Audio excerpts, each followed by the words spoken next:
Jungkook থেকে পিছন থেকে হ্যাচকা টান মারলে তে হুমড়ি খেয়ে জাংকুকের বুকের ওপর পড়ে। আপনি এভাবে কেউ টানে নাকি? ভয় পেয়ে গেছিলাম আমি। আমি ছাড়া তোমাকে ছোঁয়ার অন্য কারোর সাহস আছে বলে আমার মনে হয় না। আপনি নেশা করেছেন?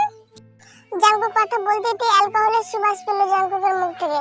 সাথে সাথেই তে মুখ অন্যদিকে ফিরিয়ে নিয়ে নিজেকে ছাড়ানোর চেষ্টা করতে লাগলো।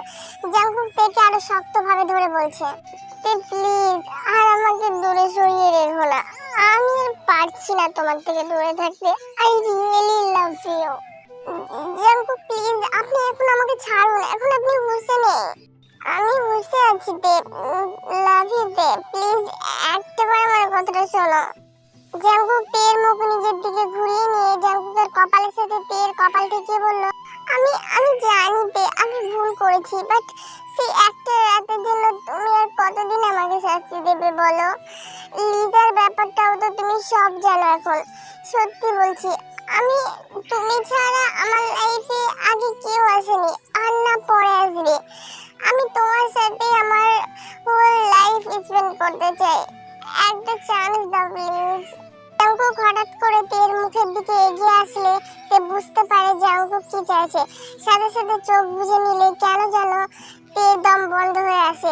মনে পড়ে যায় জাংকুকের কথাগুলো, যখন জাংকুক অস্বীকার করেছিল। চোখ খুলে ফেলে তে আর নিজের সর্বশক্তি দিয়ে ধাক্কা মেরে ফেলে দেয় জাংকুককে। জাংকুকের আর কতবার বললে আপনি বুঝতেন যে আমি চাইছি না এই মুহূর্তে আপনার কাছে আসতে? আপনি কি মনে করেন বলুন তো নিজেকে? যখন যেটা ইচ্ছে সেটা করবেন আর আমি সেটা মেনে নেব। বিয়ের রাতে ঠিক এইভাবে আমাকে শক্ত করে ধরে বলেছিলেন যে আপনি আমাকে নিজের স্ত্রী হিসেবে মানেন না, কোনো রকম সম্পর্ক রাখতে চান না। এরপরে আপনি কি আপনার এই কথা রাখতে পেরেছেন? আজ কয়েক মাস পর ঠিক এইভাবে আমাকে বলছেন আমার সাথে সারা জীবন কাটাতে চান।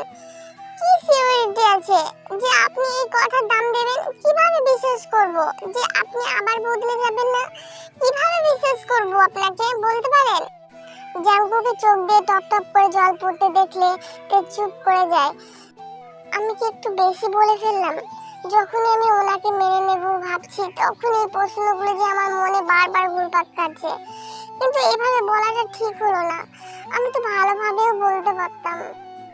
তুমি যেটা বলছো একদম ঠিক বলছো তে, কিন্তু কি বলতো, আমি নিজেও জানতাম না আমি এইভাবে বদলে যাব। এইসব ভালোবাসা সম্পর্কে না ছিল বিশ্বাস আর না ছিল কোনো ধারণা। বিশ্বাসই করতাম না আর কোনোদিন ধারণা করতেও চাইনি। কিন্তু তোমাকে দেখলে কেন যেন তোমার প্রতি আমার একটা টান অনুভব হতো। তুমি অন্য কোনো ছেলের সাথে কথা বললে একটা ভয় হতো হারিয়ে ফেলার। তোমাকে কেউ যদি বাজে কথা বলে আমার খুব খারাপ লাগতো, আর তোমার কষ্ট হলে আমার অনেক কষ্ট হতো।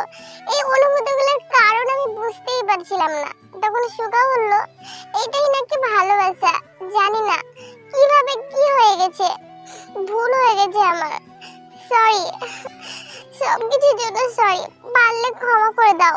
শুধু শেষে এইটুকুই বলবো, একবার ভালোবেসে ফেললে, সত্যিকারের ভালোবাসা পেলে মানুষ হয়তো সেটা জীবনে ভুলতে পারবে না। সবারটা আমি জানি না, আমি তো পারবো না। এগেইন সরি আজকের জন্য, এবং আগে যা যা করেছি সবকিছুর জন্য সরি। জাংকুক চলে গেলে তে মুখে হাত দিয়ে কাঁদতে কাঁদতে ঘরে চলে আসে। এদিকে জাংকুককে চোখ মুছতে মুছতে আসতে দেখলে সুগা ঘাবড়ে যায়। জাংকুকের সামনে গিয়ে দাঁড়ালে জাংকুক সুগাকে দেখে জড়িয়ে ধরে টুকরে কাঁদতে লাগে। সুগা বুঝতে পারে সাংঘাতিক কিছু হয়েছে, কিন্তু কিছু বলে না সেই মুহূর্তে। জাংকুককে এভাবে কাঁদতে আজ অব্দি দেখেনি সুগা। বাবার সাথে কথা কাটাকাটি হলেও হয়তো সামান্য চোখে জল ফেলাতো, কিন্তু এইভাবে মন খুলে কাঁদবে জাংকুক। সুগার ভয়ও লাগছে, অনেক অবাকও লাগছে।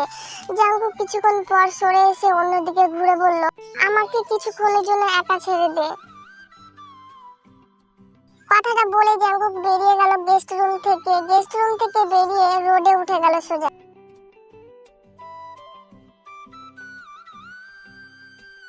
কি হয়েছে তে? তুই তো সব ঠিক করতে গিয়েছিলি, তাহলে? তে জিমিনকে জড়িয়ে ধরে কেঁদে ফেললো। জিমিনকে সবটা জানাতেই জিমিন থেকে সোজা করে বলল, তুই কি পাগল হয়ে গেছিস তে? তুই জানিস যখন রাতে যন্ত্রণায় তুই কাতরাচ্ছিলি তখন জাংকুকটা সারা রাত তোর পাশে বসেছিল। এর আগে ভার্সিটি কম্পিটিশনে ও তোর সাথে পারফর্ম করতে চেয়েছিল, বাট লিজার জন্য পারেনি। অ্যাক্সিডেন্ট হওয়া সত্ত্বেও তোকে হ্যারাস যাতে না হতে হয় তোর কপি ফেরত দিতে লিজাকে শাস্তি দিয়েছে। আমাকে বলেছে তোর খেয়াল রাখতে। নিজের কথা না ভেবে ভার্সিটিতে তোকে লিজার থেকে অলওয়েজ গার্ড করে রাখার চেষ্টা করেছে। তুই বল, তোদের ফুলসজ্জা রাতের পর থেকে আজ অবধি জাঙ্কুকদা তোর সাথে খারাপ ব্যবহার করেছে? এখানে আসার পরেও তোকে সব সময় দেখে রেখেছে, পাগলের মতো করছিল যখন তোর অ্যাক্সিডেন্ট হলো। আর কি করবে তে? আর কি করলে তুই বিশ্বাস করবি যে জাঙ্কুকদা তোকে ভালোবাসে? আজকেও তোকে স্ত্রীর মর্যাদা দিত সবার সামনে, বাট তুই সুযোগ দিসনি। মানুষ কিন্তু নেশার ঘরে সত্যি কথাই বলেতে। এবার কিন্তু তোকে পস্তাতে হবে। যে শাস্তিটা তুই জাঙ্কুকদাকে দিচ্ছিস ও সেটা ডিজার্ভ করে না। আমি দিতে চাই না কোনো শাস্তি, দিবি না। আমি ওনাকে কোনো শাস্তি দিতে চাই না। ওনাকে কষ্ট দেওয়ার কথা আমি ভাবতেই পারি না, কারণ আমিও কষ্ট পাই উনি কষ্ট পেলে। আমি সবটা ঠিক করতেই তো গিয়েছিলাম, কিন্তু কিন্তু আমি জানি না আমার কি হয়ে গেল। আমি কেন ওনাকে সব বললাম সেটাই আমি বুঝতে পারছি না। না আমি ওনাকে দূরে সরাতে পারছি আর না কাছে টেনে নিতে পারছি। এই কথাগুলো বলার পর অনেক জোরে জোরে কাঁদতে থাকে। একবার জাঙ্কুকদার চোখের দিকে তাকাতে দেখবি তোর মনে যা যা ভয় সংশয় আছে তা আপনি আপ মিটে যাবে। যা জাঙ্কুকদার কাছে। নেশার ঘরে কিছু যদি করে বসে তখন নিজেকে ক্ষমা করতে পারবি না। কিন্তু আমি যদি আবার ওনাকে কষ্ট দিয়ে ফেলি? তুই কাছে না গেলে আরো বেশি কষ্ট পাবে। সবটা ঠিক করে নেওয়ার সময় এসে গেছে তে হ্যাঁ বোধক মাথা নেড়ে বেরোতে যাবে এমন সময় সুগা ঘরে ঢুকলে সুগাকে জিজ্ঞেস করে, আপনি ওনাকে দেখেছেন? জাঙ্কুক আপসেট হয়ে গেস্ট হাউস থেকে বেরিয়ে গেছে একা থাকতে চায় বলে। তে আর অপেক্ষা না করে দৌড়ে বেরিয়ে গেল গেস্ট হাউস থেকে। গেস্ট হাউস থেকে বেরিয়ে রোডে উঠলো ভয়ে ভয়ে, কারণ সত্যি যদি নিজের কোনো ক্ষতি করে বসে জাঙ্কুক তখন তো তে নিজেকে আর ক্ষমা করতেই পারবে না। তে রোড থেকে সোজা হাঁটতে হাঁটতে রোডের ধারে রেলিং ঘেঁষে একটা বসার জায়গা দেখতে পেল। উনি বলেছিলেন আর একটু এগিয়ে গেলে রাস্তার পাশেই একটু বড় জায়গা আছে যেখানে বসার জায়গা আছে, জায়গাটা ভিউ দেখার জন্য। উনি কি ওখানে? কথাটা মাথায় আসতেই তে হাঁটার গতি বাড়ালো। হাঁটতে হাঁটতে জায়গাটায় পৌঁছাতে দেখলো কেউ একজন বসে আছে। ভালোভাবে তাকিয়ে দেখলো আর একজনের পাশে বসে আছে। জাঙ্কুক, জাঙ্কুক প্লিজ, কেন এভাবে বসে আছো তুমি? এই একটা মিডল ক্লাস মেয়ের জন্য এভাবে মন খারাপ করে বসে থাকবে তুমি? লিজা প্লিজ প্লিজ, আমি তোকে রিকোয়েস্ট করছি তুই চলে যা এখন। আমার একদম ভালো লাগছে না কিছু, আমাকে একটু একা থাকতে। জাঙ্কুকের কথা শুনে লিজা আর একটু ঘেঁষে বসলো জাঙ্কুকের দিকে। জাঙ্কুক একদম নিস্তেজ হয়ে বসে আছে আর সেটার সুযোগই হয়তো লিজা নিতে চাইছে। আমি আছি তো জাঙ্কুক, আমি সব সময় তোমার পাশে আছি। তুমি মন খারাপ করে থাকলে আমার একটুও ভালো লাগে না। ওই মিডল ক্লাস মেয়েটা মানে তে ও কত সহজে তোমাকে কষ্ট দিয়ে দিল, কিন্তু কিন্তু আমি আমি পারি না তোমাকে কষ্ট থাকতে দেখতে। কষ্ট দেওয়া তো দূরের কথা। I love you Jungkook, I love you. লিজার কথাটা বলতে বলতে জাঙ্কুকের কাঁধে মাথা রাখতে যাচ্ছিল। ঠিক সেই সময় তে আর সহ্য করতে না পেরে ওদের সামনে গিয়ে লিজাকে টেনে তুলে সজোর একটা থাপ্পড় বসিয়ে দিল লিজার গালে। জাঙ্কুক ওখানে তেকে দেখে হতবাক হয়ে উঠে দাঁড়ালো। রাগে ফুঁসতে ফুঁসতে দিয়ে জাঙ্কুকের দিকে তাকালে জাঙ্কুক মাথা নিচু করে নেয় আর লিজার দিকে তাকায়। অনেক বাড়াবাড়ি সহ্য করেছি তোর, আর নয়। জাঙ্কুক যখন বলেছেন উনি একা থাকতে চান, তাহলে কেন তুই ওনার কাছে আসার চেষ্টা করছিলি? তোর কি মনে হয় ওনাকে নেশা করিয়ে তুই ওনার কাছে আসতে পারবি? এতটাই নেশায় উনি নেই যে তোর আর আমার মধ্যে পার্থক্য বুঝতে পারবে না। আর বারবার ওনার সামনে আমাকে কেন ছোট করিস? তুই বুঝতে পারিস না তুই ছোট করলেই আমি ছোট হয়ে যাব না? তোর কত সময় লাগবে আর এটা বুঝতে? তুই আমার গায়ে হাত তুললি? হ্যাঁ, আমি তো তোর মতো ক্রিমিনাল নই, তাই পাহাড় থেকে ধাক্কা মারাচ্ছে একটা চড় মেরেছি। একটা কথা মাথায় ভালোভাবে ঢুকিয়ে নে, আজকের পর থেকে যেন আমি তোকে ওনার ত্রিসীমানায় না রেখে, বুঝেছিস? প্রবলেম আমাদের মধ্যে, ওটা আমরা মিটিয়ে নেব। তুই থার্ড পার্সন হয়ে ঢোকার চেষ্টা করিস না, ফল ভালো হবে না। যা এখান থেকে, যা বলছি। শেষের কথাটা জোর দিয়ে বলতে লিজা একবার জাঙ্কুকের দিকে তাকালো, তারপর তের দিকে তাকিয়ে ফুঁসতে ফুঁসতে ওখান থেকে চলে গেল। তে সাথে সাথে পিছন ফিরে দেখে জাঙ্কুক এখনো মাথা নিচু করে দাঁড়িয়ে আছে। তে জাঙ্কুকের দিকে এগিয়ে গেলে জাঙ্কুক চলে যেতে নিলে তে বাধা দেয়, তাও তের দিকে তাকায় না। তে আস্তে আস্তে জাঙ্কুকের কাছে গিয়ে জাঙ্কুককে আলতোভাবে জড়িয়ে ধরে বলে, আমি তখন ওভাবে আপনাকে কিছু বলতে চাইনি। ওই কথাগুলো আমি আপনাকে জিজ্ঞেস করতাম, কিন্তু অন্য সময় অন্যভাবে। আমার ভুল হয়ে গেছে, সরি। হুম, ঠিক আছে, রাত হয়ে গেছে, গেস্ট হাউসে যাও। I love you. তুমি সত্যি আমাকে? হ্যাঁ, ভালোবাসি আমি আপনাকে। সেই প্রথম থেকে আপনি আমাকে আমাদের সম্পর্ক না মানলেও আমি মেনেছি। আপনার জীবনে যেমন আমি প্রথম ভালোবাসা, আমার জীবনেও আপনি প্রথম ভালোবাসা। শুধু বলতে পারিনি আমি আপনাকে কিছু সংশয়ের জন্য, যেটা কিছুক্ষণ আগে আপনি মিটিয়ে দিয়েছেন। আমাকে ক্ষমা করে দিয়েছো তো? অনেক আগে আমি ক্ষমা করে দিয়েছি। জাঙ্কুক কিছু না বলে তের কপালে কপাল ঠেকালে তে চোখ বন্ধ করে নেয়। কিছুক্ষণ বাদে জাঙ্কুক মাথা সোজা করলে তে জাঙ্কুকের চোখে চোখ রাখে। আমি আর তোমাকে কোনো রকম অভিযোগ করার সুযোগ দেব না তে। আমি তোমার সাথে সারাটা জীবন থাকতে চাই।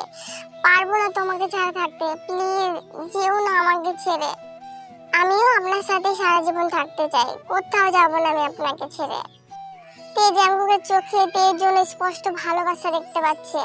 তেকে হারিয়ে ফেলার ভয় দেখতে পাচ্ছে। জাঙ্কুকের চোখের দিকে তাকিয়ে থাকতে থাকতে কখন যে জাঙ্কুক তে এতটা কাছে চলে এসেছে বুঝতেই পারেনি তে। জাঙ্কুকের নিঃশ্বাস তের মুখে পড়তেই টের পেল জাঙ্কুক কতটা কাছে এসেছে। চোখ সরাতে চেয়েও কেন যেন চোখ সরাতে পারছে না তে। একটা মায়ায় আটকে গেছে তে। জাঙ্কুক ধীরে ধীরে তের চোখের দিকে তাকিয়ে থাকতে থাকতে তের ঠোঁট স্পর্শ করছে। আর মুহূর্তে তের শরীরটা একটা শিহরণ বয়ে যাচ্ছে। জাঙ্কুক তের কোমর এক হাত দিয়ে জড়িয়ে ধরে নিজের সাথে মিশিয়ে নিল। তের ঠোঁট জোড়া পুরোপুরি নিজের আয়ত্তে নিয়ে নিল। कुछ तो है तेरे मेरे दरमिया क्यों लगे तेरे नीले नीले नैनों से शबनम पी लूं तेरे गीले गीले होठों की सरदम पी लूं है पीने का मौसम धड़कन ये कहती है दिल तेरे बिन धड़के। জিমিন তের পিছন যেতে চাইলেও সুগা তাকে যেতে দেয় না। জিমিনকে কিছু জিজ্ঞেস করবে তার আগে ঘরের দরজা বন্ধ করে দেয় সুগা। দেওয়ালে ঠেস করে দাঁড়িয়ে যায়। জিমিন সুগাকে সারানোর চেষ্টা করলেও পারে না। সুগা চুপচাপ শুধু জিমিনের দিকে একভাবে তাকিয়ে থাকলে জিমিনের ভীষণ অস্তিত্ব বোধ হতে শুরু করে। কি হচ্ছেটা কি সুগা? এইভাবে কেন আটকে রেখেছো আমাকে রুমের মধ্যে? আর কত অপেক্ষা করাবে আমাকে তুমি? দূরে সরে যাও বলছি আমার থেকে। নেশা করে আমার কাছে আসার সাহস হলো কি করে তোমার? সরে যাব, সারা জীবনের মতো সরে যাব। শুধু একটাবার আমার প্রশ্নের উত্তর হিসেবে একটা কথা আমার চোখে চোখ রেখে বলো। আমি দূরে সরে যাব তোমার থেকে, অনেক দূরে। কোনোদিন ফিরে আসবো না। জিমিনের বুকটা ধুপ করে উঠলো সুগার কথাটা শুনে। সুগা জিমিনের দিকে আরেকটু ঝুঁকে বলল, আমি এখনো বলছি আমি বাধ্য ছিলাম। কিছু কিছু ক্ষেত্রে সারা জীবনের জন্য ভালোবাসা মানুষকে কাছে পেতে গেলে ক্ষণিকের দূরত্ব সহ্য করতে হয়। তুমি একা না, আমিও কষ্ট পেয়েছি তোমার সাথে সাথে। এরপরেও যদি তোমার আমাকে কষ্ট দেওয়ার হয় তাহলে আমাকে বলো, আমি সরে যাব তোমার জীবন থেকে। এতে আমি কষ্ট পেলেও তোমার সামনে থেকে অবহেলার কষ্ট পাওয়ার থেকে একটু হলেও কম পাবো। তোমার যদি আমাকে শেষ করার হয় তাহলে একেবারে শেষ করে দাও। এইভাবে তিলে তিলে শেষ করো না। আমি আর পারছি না এত কষ্ট সহ্য করতে। হাঁপিয়ে গেছি ছোট থেকে, একের পর এক কষ্ট সহ্য করতে করতে হাঁপিয়ে গেছি আমি। সুগা কথা শেষ করে জিমিনের কাঁধে কপাল ঠেকালো। জিমিন এখনো নীরবে নিচের দিকে তাকিয়ে আছে। সুগা একটা নিঃশ্বাস নিয়ে সরে আসতে গেলেই জিমিন সুগার বুকে মাথা এলিয়ে দেয়। সুগার কোমরের কাছে শার্টটা শক্ত করে ধরে। মৃদু হাসে সুগা। হেসে জিমিনের কোমর ধরে কাছে টেনে ওর কাঁধে মুখ গুজে দেয়। ধীরে ধীরে জিমিনের দুহাত সুগার পিঠে আবদ্ধ হয়। সুগা সোজা হলেও জিমিন সুগাকে ছাড়ে না। তাই সুগা জিমিনের মুখটা সোজা করে কপালে ঠোঁট ছুঁয়ে নিজের কপালে ঠেকিয়ে চোখ বন্ধ করে নেয়। তুমি আর যাবে না তো আমাকে ছেড়ে? মাথাতেও আনি নাই কথাটা আমি। নিজের প্রাণ পাখিটা যদি নিজের সাথে না থাকে তাহলে আমি কিভাবে বাঁচবো? তোমাকে সারা জীবনের মতো নিজের করব দেখেই তো দূরে থাকা কষ্টটা সহ্য করেছি। আই লাভ ইউ জিমিনা। I love you more Suga. Suga নিজের বাহু বন্ধনের দ্বারা বুকের কাছে জিমিনকে শক্তভাবে চেপে ধরে। জিমিনও সুগার বুকে মুখ গুজে থাকে চুপচাপ।